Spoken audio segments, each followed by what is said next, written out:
Hello students and welcome to the Virtual Learning Network.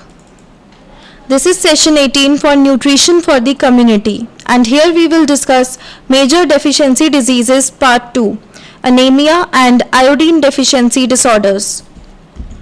The topics to be covered are introduction, nutritional anemias, nature, clinical features, causes, treatment and prevention, and iodine deficiency disorders, nature, clinical features, causes and control. Now first is introduction. Here we will discuss two major deficiency diseases or nutrition related disorders, anemia and iodine deficiency disorders. These nutrition related disorders affect a large section of the population, particularly women and children. Anemia due to iron deficiency and pockets of population iodine deficiency disorders. So यहाँ पे हम anaemia और iodine deficiency disorders पढ़ेंगे. Anaemia जो होता है वो iron deficiency की वजह से होता है और बहुत ज़्यादा पॉपुलेशन में आयोडीन डेफिशिएंसी डिसऑर्डर्स भी होते हैं जो अलग अलग तरह के होते हैं. Now first is nutritional anemia. Anemia is a nutritional disorder commonly seen among Indian women of low socio-economic group.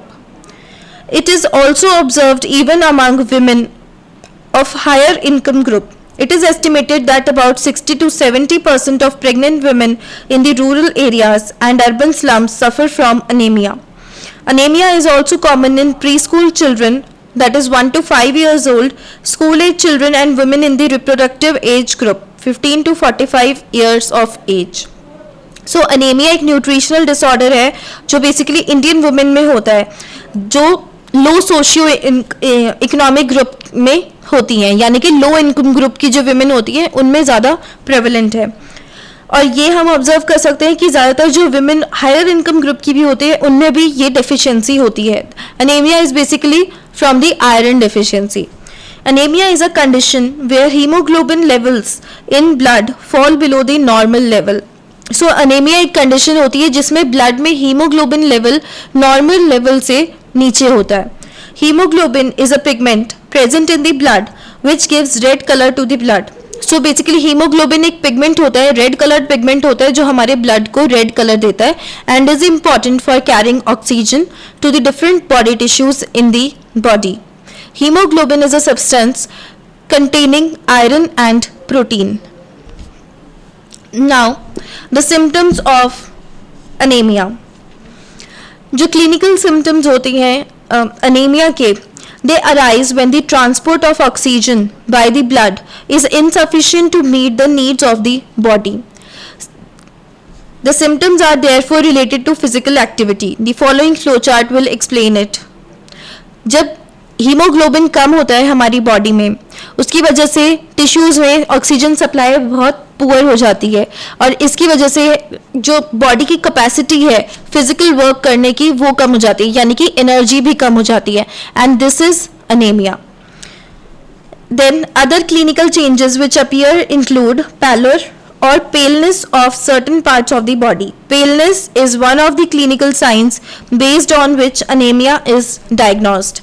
Paleness on the tongue, conjunctiva and nail beds is seen in an anemic person. So जो कुछ body parts में paleness आ जाती है, paleness clinical science होते हैं anaemia के. जब हम अनेमिया डायग्नोस करते हैं तो इन्हीं की वजह से होता है, जैसे टंग पेल हो जाती है, फिर जो वाइट कलर होता है आई का वो पेल हो जाता है, नेल बेड्स पेल हो जाते हैं, और नॉर्मल पर्सन्स जो होते हैं जब उनको एग्जामिन किया जाए तो जो आईज होती हैं वो the eyes by pulling the lower lids down one finds that the conjunctiva is red.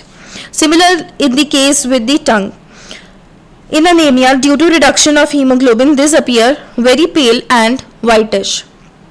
Severe anemia can even lead to death.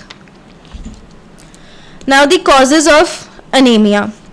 अब basic causes जो होते हैं anemia के वो होते हैं dietary inadequacy. Anemia can be due to iron deficiency or folic acid and vitamin B12 deficiency. So जो anemia होता है वो basically iron deficiency की वजह से होता है या फिर folic acid जो vitamin B12 है ना उसकी deficiency से होता है. Causes of iron deficiency are dietary inadequacy and losses of iron. और आयरन डेफिशिएंसी का जो मेन कॉज है वो है अगर आप डाइट ठीक से प्रॉपरली नहीं ले रहे हो. If your diet is inadequate and iron losses are frequent. Then treatment of anaemia. अब ट्रीटमेंट में हीमोग्लोबिन जो है उसको रेज करना जरूरी है और ये होता है आयरन लेने से. और this is in the form of the tablets. Ferrous sulphate that is iron tablets is the present preparation of choice to treat anaemias. One tablet ferrous sulfate 150 to 180 milligrams twice or thrice a day before food is recommended. Now the prevention. Prevention के लिए हमें dietary measures proper लेनी चाहिए. जो most rational method है anaemia prevent करने का वो है कि आप ये इंश्योर करें कि आपकी डाइट में आयरन का जो प्रोपोर्शन है वो एडिक्वेट है. जो विमेन हैं जो पर्टिकुलरली विलेजेस में रहती हैं या अर्बन स्लम्स में रहती हैं उन्हें प्रॉपर एजुकेशन देनी ज़रूरी है कि अनीमिया को कैसे प्रिवेंट किया जा सकता है और कितना इम्पॉर्टेंट है अनीमिया प्रिवेंट करना. Next is the fortification of foods. One of the methods of ensuring adequate consumption of iron through diets is to add iron to a food item that is consumed by one and all daily. The method by which the nutritive value of diets is improved by the addition of one or more nutrients to a food item is known as the fortification of food. So, अगर हमें food की nutritive value को increase करना है तो हम कुछ ऐसी आइटम्स भी डाल सकते हैं जिसमें न्यूट्रिएंट्स थोड़े ज़्यादा हों. जैसे कि एनीमिया के लिए आयरन बहुत इंपॉर्टेंट होता है तो हम आयरन रिच फूड्स कंज्यूम कर सकते हैं. That is known as the fortification of food. Then distribution of iron and folic acid tablets. So उसके बाद फिर एक और प्रिवेंशन है अगर हम आयरन या folic acid tablets proper amount में और प्रॉपर प्रोपोर्शन में लें. Next is the iodine deficiency disorders. Now, iodine deficiency disorders present another major health problem in India. Now, iodine deficiency जो है ये भी एक major problem है इंडिया में. About 200 million people are at risk of IDD in our country. It means they are living in areas where IDD is very common. The term IDD includes a spectrum of disabling conditions affecting the health of humans starting from life in the womb through adulthood, resulting from an inadequate dietary intake of iodine. Now the causes of iodine deficiency disorder. First is Iodine is essential for the normal functioning of the endocrine gland known as the thyroid gland. अब जो हमारी body में iodine इसलिए ज़रूरी होता है क्योंकि एक एंडोक्राइन ग्लैंड होता है जिसे थायराइड ग्लैंड कहते हैं जिसकी प्रॉपर फंक्शनिंग के लिए आयोडीन इंपॉर्टेंट है. ये ग्लैंड होता है हमारे नेक के फ्रंट पोर्शन में.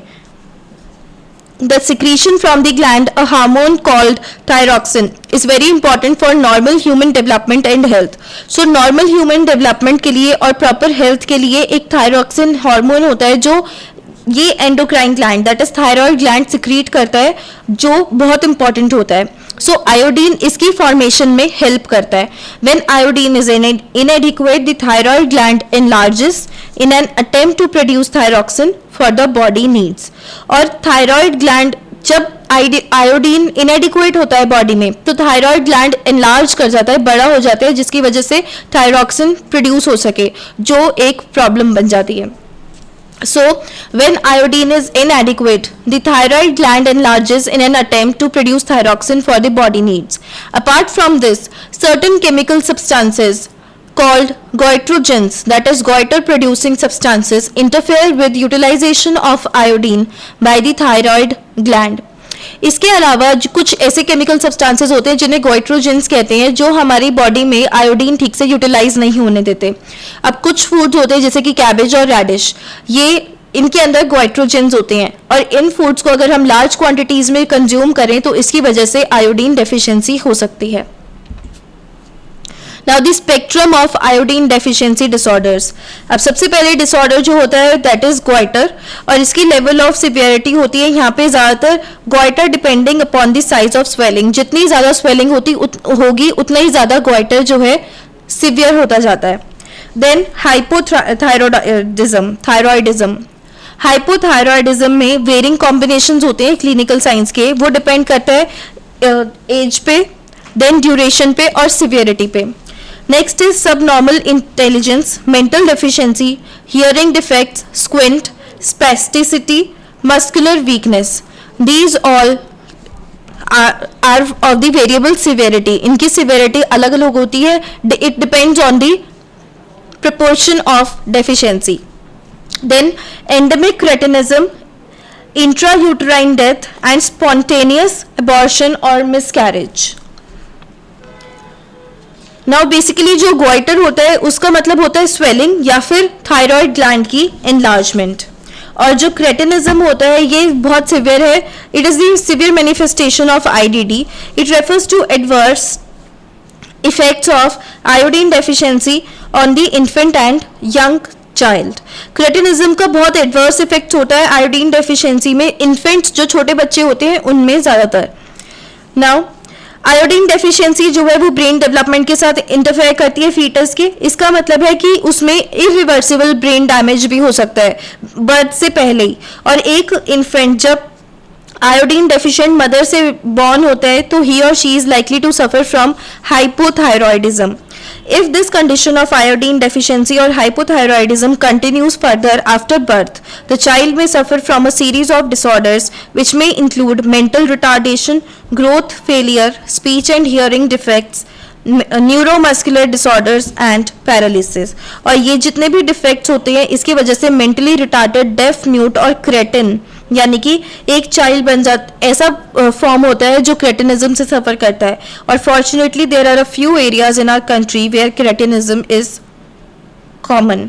However it has been found that in severely iodine deficient areas more than 80% of children are disabled to some extent due to IDD. Next are the deficiency disorders and their control. First is addition of iodine to salt. हम salt में iodine जो iodised salt use करते हैं वो भी एक iodine की deficiency को रिड्यूस करने में हेल्प करता है. और जो ये एकदम ओल्डेस्ट और एक्सटेंसिवली यूज्ड मेथड है जिसमें हम इसको कहते हैं fortification of common salt. Common salt में उसकी न्यूट्रिटिव वैल्यू को बढ़ाने के लिए उसमें आयोडीन ऐड करते हैं इन the form of potassium iodate. Next is the use of tablets containing potassium or sodium iodide. Now sodium और पोटेशियम आयोडेट टेबलेट्स का भी एक प्रोविजन है जो स्कूल चिल्ड्रन को दिया जाता है या फिर ड्रिंकिंग वाटर सप्लायर्स जो है वो आयोडीन इसमें ऐड करते हैं. However, this is not a widely accepted method of administering iodine.